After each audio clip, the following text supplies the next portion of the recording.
On parle souvent du Léopard 2 ou de l'Abrams, mais la France, elle, a son propre monstre blindé, le char Leclerc.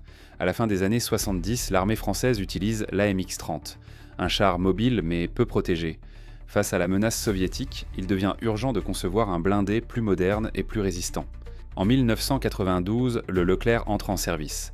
Fabriqué par GIAT Industries, aujourd'hui Nexter, il pèse 56 tonnes, roule à plus de 70 km/h et peut parcourir 550 km sans ravitailler. Son moteur, un V8 diesel de 1500 chevaux, il est armé d'un canon de 120 mm à âme lisse, c'est-à-dire sans rainure à l'intérieur, ce qui permet de tirer des obus très rapides, comme les obus flèches, capables de percer les blindages les plus épais.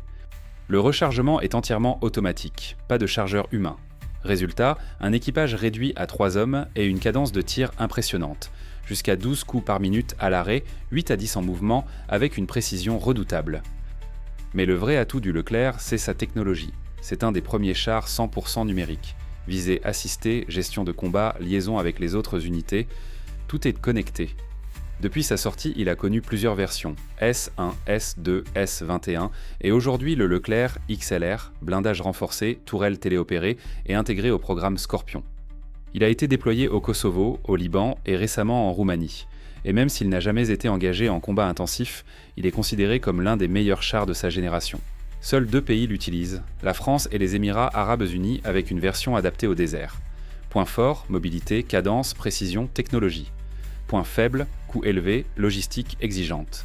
Mais une chose est sûre, le Leclerc, c'est le fleuron de l'ingénierie militaire française.